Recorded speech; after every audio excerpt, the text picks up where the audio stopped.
Assalamualaikum warahmatullahi wabarakatuh. Berjumpa lagi dengan saya Kamaruzaman Rustamam Ahmad atau KBA. Ini sudah hampir beberapa bulan saya tidak memberikan asupan intelektual secara berkualitas, karena selama ini vlog saya atau channel saya lebih banyak tentang perjalanan saya dan keluarga dan beberapa hobi saya, yaitu jalan-jalan.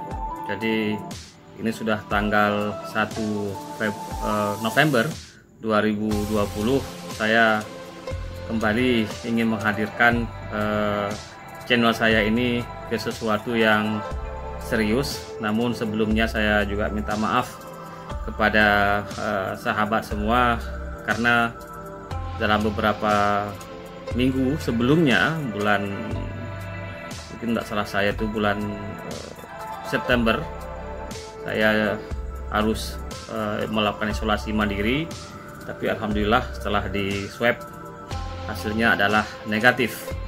Nah, dalam sesi kali ini saya akan memperkenalkan salah satu penstudi Islam yang sangat disegani, tapi dia sudah meninggal. Bila sahabat melihat video saya sebelumnya, saya bicara tentang sosok Isaiah Berlin dan tokoh-tokoh lain, Snow Kokronya, kemudian beberapa ulama, Syekh Nuruddin Ar-Raniri, kemudian Syekh Hamzah Mansuri. Jadi kali ini saya akan coba perkenalkan salah seorang sarjana, hurufnya H, yaitu Henry Corbijn. Jadi kebetulan sarjana ini saya jadikan sebagai objek studi saya sejak beberapa tahun terakhir, tapi tidak saya jadikan dalam buku yang utuh, artinya tidak saya tulis secara lengkap tentang sosok Henry Corbijn, melainkan saya sajikan dalam buku saya bersama Charles Taylor dalam kajian studi metafisika dan metateori terhadap Islam Nusantara di Indonesia. Ini bukunya bisa dicari di Bandar Publishing. Kontribusi Charles Taylor, Sayyid Naqib Alatas, dan Henry Corbijn. Jadi bagaimana konsep mereka saya jadikan sebagai pola untuk melihat sejauh mana keberadaan Islam Nusantara. Namun untuk sesi kali ini saya tidak akan bicara tentang Islam Nusantara, melainkan saya sedikit memperkenalkan. Mungkin nanti bisa di-search juga di search engine atau di YouTube tentang sosok ini, yaitu sosok Henry Corbijn. Banyak video tentang dia, dan sayangnya dia sarjana Prancis, lebih banyak narasinya dalam bahasa Inggris dan Prancis. Jadi amat sukar mendapatkan narasi dalam bahasa Indonesia, kendati saya yakin ada beberapa karya dia juga sudah terjemahkan dalam buku atau dalam bahasa Indonesia. Nah, sebenarnya tidak pernah terbayang oleh saya, karena memang bukan bidang saya, untuk bertemu dengan sosok, artinya karya-karyanya, dengan Henry Corbijn. Tapi sosok ini muncul ketika saya mengalami kegamangan. Jadi waktu itu galau, gegana lah bagi mahasiswa S3, gelisah, galau, dan merana ketika saya ingin mencari jembatan pengetahuan antara Barat dan Timur. Sehingga waktu itu Prof Julhan menyebutkan dua sarjana yang bisa saya jadikan sebagai jembatan pengetahuan, karena mereka berhasil melakukan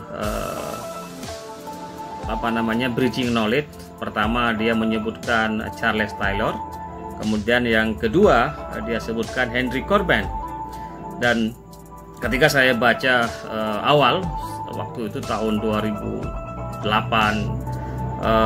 ya saya lihat ini kayaknya saya digiring kepada kajian kesufian. Lalu saya mencoba menggali sosok ini karena saya tidak kenal. Ternyata dia adalah salah seorang sarjana Prancis. Waktu itu saya memburu karyanya, dan karya dia yang waktu itu mempesona saya, membuat saya terpikat dengan sosok Henry Corbin adalah ketika saya mendapatkan buku ini, second hand book. Saya beli tahun berapa? Saya beli tahun 2008. Saya beli di Amazon 2008. Bukunya saya nggak pernah tahu ada buku ini sebenarnya, jadi tidak dalam radar penelitian saya. Judul bukunya waktu itu adalah Creative Imagination in the Sufism of Ibnu Arabi. Jadi ini buku dari bahasa Prancis, kayaknya diterjemahkan oleh Ram Manhems. Ini luar biasa buku ini. Saya meskipun membaca secara terbata-bata tentang apa yang disajikan oleh Henry Corbin, kemudian saya mencari, menghunting buku-buku dia lainnya, kemudian saya ketemu dengan kajian dia tentang filsafat Islam, kemudian tentang Iranologi, tentang Persia, tentang imamologi, tentang ya imam di kalangan Syiah, dan banyak pujian yang saya dapatkan. Yang saya dapatkan bukan untuk saya, tapi untuk Henry Corbin ini. Jadi dia termasuk salah seorang orientalis yang sangat berjasa memperkenalkan studi Islam yang cukup luar biasa. Dan ini kemudian yang membuat saya menyelami pemikiran Henry Corbin secara perlahan-lahan. Kemudian waktu itu ada beberapa kesan yang saya dapatkan tentang Henry Corbin. Yang pertama, Henry, kalau orang Indonesia bilang Henry Corbin, kalau orang Inggris biasanya Henry Corbin, itu telah berhasil menampakkan suatu pembahasan yang cukup menarik tentang dunia mistik dalam Islam. Bahkan dia sendiri menghabiskan waktunya yang cukup, bagi saya pribadi ini cukup lama di Iran untuk mendapatkan apa yang harus dia tulis dalam buku Creative Imagination. Berarti ada buku-buku lain. Saya pikir saya punya buku lain juga. Ini kayaknya saya dapatkan Temple and Contemplation. Ini buku dia. Saya dapatkan dalam versi seperti ini. Jadi saya koleksi hampir beberapa karya Henry yang bahasa Inggris saya koleksi. Tidak tahu di mana saya letakkan dalam perpustakaan saya. Dan pola-pola studi yang sangat simpatik ini juga bisa kita dapatkan dalam kajian Anna-Marie Schimmel. Saya juga punya bukunya. Ini bukunya Anna-Marie Schimmel ini, Mystical Dimension of Islam. Jadi saya rasa juga sangat terkenal dan sudah diterjemahkan dalam bahasa Indonesia. Kemudian waktu itu saya juga agak-agak dekat dengan karyanya siapa namanya, Carl W. Ernst. Dia tentang Sufism juga. Jadi saya memasuki Sufi dari studi Sufi dari kalangan para orientalis. Kemudian saya juga menemukan karya William Chittick. Nah, Schimmel yang perempuan yang sangat berjasa dalam menulis tentang Islam, Islamologi, memetakan pemikiran kesufian dengan sangat baik. Ya, kendati ada kritik di sana sini, tapi bagi saya yang awam tentang kajian spiritual dalam Islam, ini memberikan sebuah narasi yang komprehensif. Dan Schimmel dia menggunakan pendekatan fenomenologi. Ada buku dia tentang The Ciphering namanya, fenomenologi, nanti boleh di search. Nah, pada ranah kedua, Henry memberikan pelajaran yang cukup baik bagi siapa saja yang ingin menekuni Sufism atau mistik, untuk tidak mengabaikan pemikiran-pemikiran yang mungkin boleh jadi kontroversi, seperti kasusnya Ibnu Arabi. Jadi saya punya beberapa karya Ibnu Arabi, khusus hikam, Futuhat Makkiyah, kemudian beberapa karya yang lainnya. Jadi saya juga koleksi kebetulan dalam bahasa Arab, dan saya pelan-pelan saya buka dan saya pelajari untuk memahami bagaimana sosok Ibnu Arabi. Tapi karena ini sebuah kajian yang tidak serta-merta bisa dituang atau dilimpahkan atau dibicarakan ke tempat wilayah publik, maka saya agak kurangi mendiskusikan karya-karya Ibnu Arabi ke pentas publik. Tapi hari ini saya cuma ingin menunjukkan bagaimana keseriusan Henry Corbijn dalam menulis atau mengkaji pengalaman mistik dari Syekhul Akbar atau Ibnu Arabi. Dan bagi saya Henry Corbijn mampu menyelami pemikiran Ibnu Arabi. Dan ranah yang ketiga adalah kepiawaian Henry Corbijn dalam memahami tokoh-tokoh pemikir Islam lainnya. Jadi kalau kita baca buku tentang filsafat Islam, dia bisa memahami, menjelaskan tentang sosok-sosok filsuf dalam Islam. Walaupun ini tidak populer mungkin bagi kita yang studi Islam dari ranah turas, dari bahasa Arab atau bahasa Persia. Nah, dari kajian ini lagi sekali karena saya susah sekarang mengingat nama orang, Henry Corbijn, maka saya tergiring pada kajian kefilsafatan. Meskipun saya bukan filosof, tidak paham tentang dunia filsafat, bukan background keilmuan saya. Kemudian saya juga terjerembab dalam studi tasawuf. Anda bisa bayangkan saya sebagai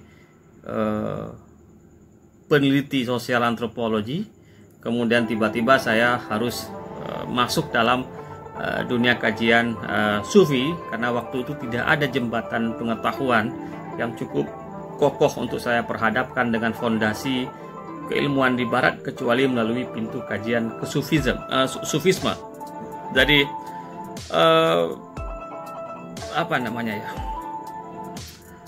Henry itu dia mampu menjelaskan peristiwa-peristiwa mistik yang dialami oleh Syekhul Akbar dengan istilah-istilah yang cukup menarik dalam buku ini, dan rupanya bisa juga dibawa pada ranah ilmu sosial. Jadi jasa besar Henry ini amat luar biasa dalam menukilkan pemikiran tokoh-tokoh Islam, terutama para sufisme atau ahli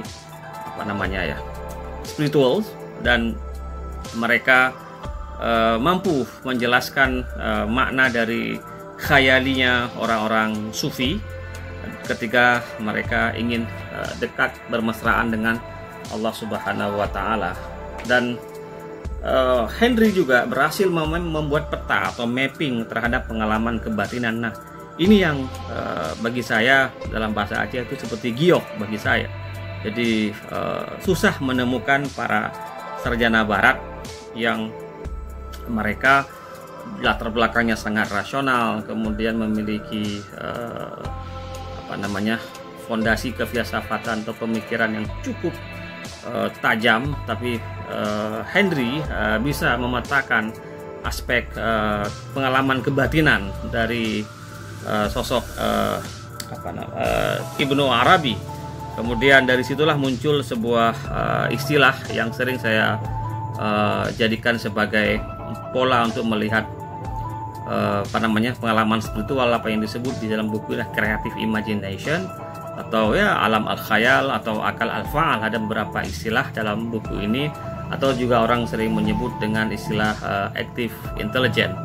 Nah, Henry sendiri adalah salah seorang profesor di Universitas Sorbonne, salah satu kampus ternama yang telah banyak melahirkan para sarjana, dan salah satu sarjana yang cukup berpengaruh di Indonesia ketika saya kuliah di Jogja adalah Muhammad Arkun, kelahiran Aljazair kalau saya tidak salah. Dan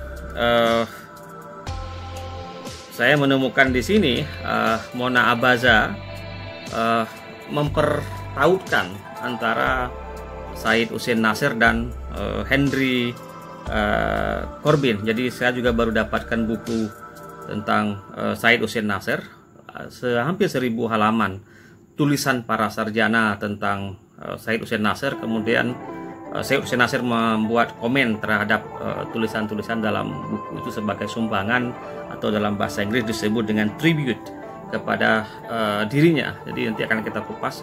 Buku tersebut agak tebal, jadi saya punya buku tersebut, tapi saya pikir itu memerlukan waktu yang cukup lama bagi kita untuk mengupasnya.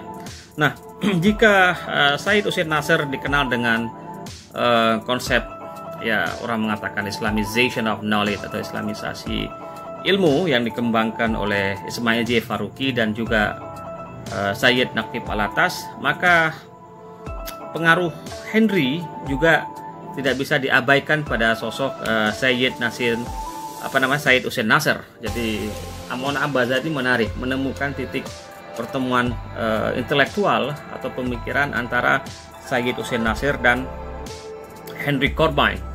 Bahkan 3 tahun sebelum Henry Corbin meninggal pada tahun, jadi Henry itu meninggal persis pada tahun saya lahir, 78. Jadi 75 dia bersama Said Hussein Nasr mendirikan sebuah lembaga yang dikenal dengan Imperial Academy Philosophy. Jadi pengaruh Henry dalam pemikiran Islam atau dalam studi Islam bagi dunia Islam itu amat luar biasa. Dan harus diakui Said Hussein Nasr juga berasal dari Iran. Kemudian topik dan kajian Henry Corbin juga tentang Persia atau tentang Iran. Jadi mereka ketemu seperti jodoh dalam dunia intelektual. Jadi akhirnya Henry Corbin pergi ke Iran. Beberapa tahun dia di sana untuk mendalami filsafat dan tasawuf. Jadi kalau Anda ingin belajar ke pusat-pusat studi terkemuka, mungkin beberapa negara yang bisa saya rekom adalah, ya salah satunya adalah Persia. Jadi saya tidak mau bicara tentang yang kontroversi, tapi kita harus akui banyak para sarjana, alim ulama, apakah itu Sunni dan Syiah, itu lahir dari Persia. Bahkan Said Hussein Nasr, Henry Corbin, dan juga Naqib pernah bertemu dalam satu forum di Iran. Nah, kemudian saya tidak panjang malam ini. Henry Corbin itu mewarisi tradisi Prancis sebagai representasi Barat, dan Iran itu sebagai wakil Islam, jadi representasi dunia Muslim. Maka kalau kita ingin memahami sosok Henry Corbin dengan demikian, dengan tanpa harus diperadu atau diadu-adu, kita akan harus memahami tradisi keilmuan yang ada di Barat, terutama di Prancis, dan juga tradisi keilmuan yang ada dalam dunia Islam, khususnya di Persia. Nah, di Timur kita tidak meneliti sesuatu yang bersifat sufisme kalau belum ketemu dengan pemikiran Ibnu Arabi misalnya, kemudian Syuhrawardi, kemudian Mulla Sadra, dan beberapa tokoh lainnya. Bahkan kita juga harus memahami bahwa perjalanan intelektual Henry di Iran itu dibalut dengan pengalaman kebudayaan yang dia dapatkan di sana dan yang dia alami sendiri ketika dia berjibaku memahami dunia Islam dan memahami betul bagaimana konsep keilmuan dalam Islam. Demikian juga dengan di Barat, karya Henry itu dipengaruhi oleh tradisi akademik seperti yang pernah saya temukan dalam pembelaan saya, itu filsafat klasik, jadi classical philosophy, kemudian sejarah agama, history of religion, kemudian teologi Lutheran, Martin Luther, kemudian tradisi esoterik Kristen. Jadi Henry itu mencoba bangkit sebagai seorang intelektual dari sebuah tradisi Barat yang tadi saya sampaikan dengan fondasi intelektual ya filsafat klasik, kemudian dia Lutheran, kemudian esoteric Kristen, kemudian history of religion. Dia masuk kepada sebuah kajian Islam melalui pintu atau gate-nya melalui studi Persia. Jadi ini adalah yang saya sebut tadi ketika salah seorang sarjana sekaliber Henry Corbin itu menemukan bridging, jembatan pengetahuan antara Timur dan Barat. Nah, Charles Adams, ini salah seorang sarjana juga, mengatakan ada dua jasa besar dari sosok Henry Corbin ini terhadap ya mungkin dunia Islam. Dia menghasilkan karya yang amat luar biasa. Jadi luar biasa karya dia tentang studi Islam. Suka kita tidak suka dengan ya orang mengatakan orientalis, tapi jasa dia dalam memperkenalkan Islam pada dunia Barat itu amat luar biasa, harus diacungi jempol. Kemudian dia juga menggunakan pendekatan fenomenologi. Ini juga menarik, fenomenologi. Jadi tidak mereduksi apa yang dia temukan dalam pengalaman kebatinan, tapi coba menguraikan. Jadi menguraikan dari perspektif orang yang mengalami pengalaman kebatinan tersebut. Kemudian dia mampu menjelaskan makna spiritual yang ada dalam ajaran Islam. Jadi dua kontribusi besar dari sosok Henry Corbin ini mungkin sampai saat ini masih dirasakan oleh para sarjana. Dan saya tadi katakan bahwasanya mungkin setelah Anne-Marie Schimmel, mungkin bagi saya Henry Corbin sangat luar biasa jasanya dalam kajian filsafat dan tasawuf dalam Islam. Kemudian ini saya rasa penting untuk dicatat bahwasanya tokoh-tokoh yang mengkaji Islam dari, ya bolehlah kita katakan mereka orientalis atau apapun, terlepas dari kita suka tidak suka, praduga kita macam-macam, tapi ketika ada tradisi keilmuan yang mereka bangun dan bangkitkan, apalagi dengan pendekatan-pendekatan keilmuan yang tadi disebutkan fenomenologi, bagi saya pribadi sebagai musafir ilmu, ini amat membantu kita. Jadi membantu dalam arti kata kita bisa memahami bagaimana spiritual, Islamic spiritual dijelaskan oleh orang lain yang mungkin mereka belum mengalami apa yang kita alami, tetapi pada satu sisi kita bisa mendapatkan a second opinion. Jadi second opinion itu adalah opini yang kedua, atau beberapa pendapat di luar dari ranah peneliti kita, dari tokoh-tokoh Islam.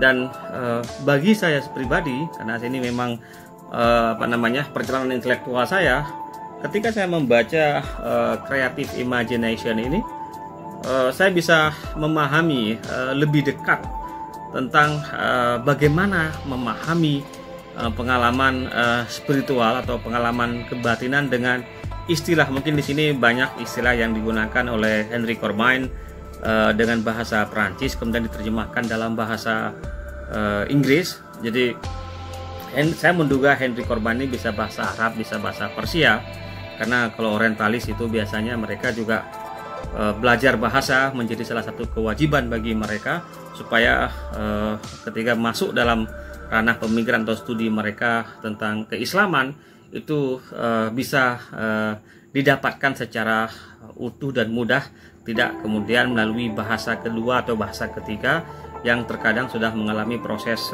interpretasi ulang atau distorsi oleh mereka yang menerjemah. Nah, ini saya rasa sahabat, kenapa malam ini atau hari ini saya memperkenalkan sosok Henry Corbin kepada sahabat, dan silahkan nanti dicari karya-karya dia di search engine. Saya rasa banyak karya dia, dan silakan dibaca.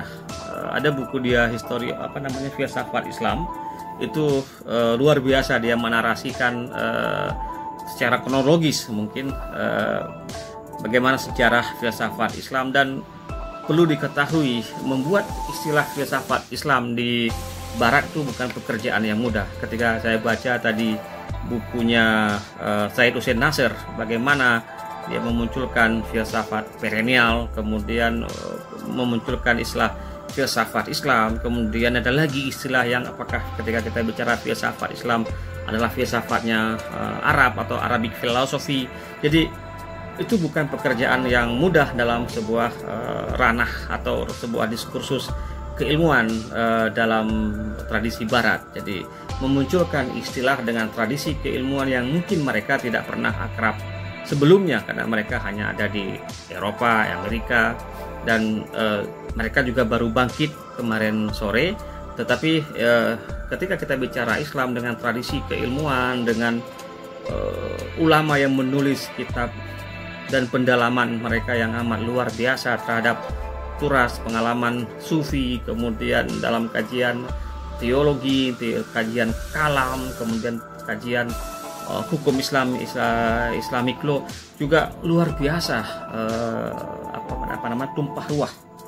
Kadang-kadang saya mengatakan pada diri saya ketika belajar studi Islam yang sekarang mengantarkan saya kemana-mana, itu kita sesungguhnya terlambat lahir. Jadi Anda bisa bayangkan, dengan jutaan halaman, dengan berbagai tradisi keilmuan Barat, Timur, Selatan, dan Utara, apalagi kalau tadi saya sebutkan sosoknya Henry Corbijn, belum lagi kalau kita bedah pemikirannya Charles Taylor, mungkin ya saya merasa belum memiliki apa-apa dalam atau sebagai seorang musafir ilmu. Demikian para sahabat, terima kasih telah menonton, menyimak video saya. Semoga saya masih konsisten memberikan narasi-narasi akademis.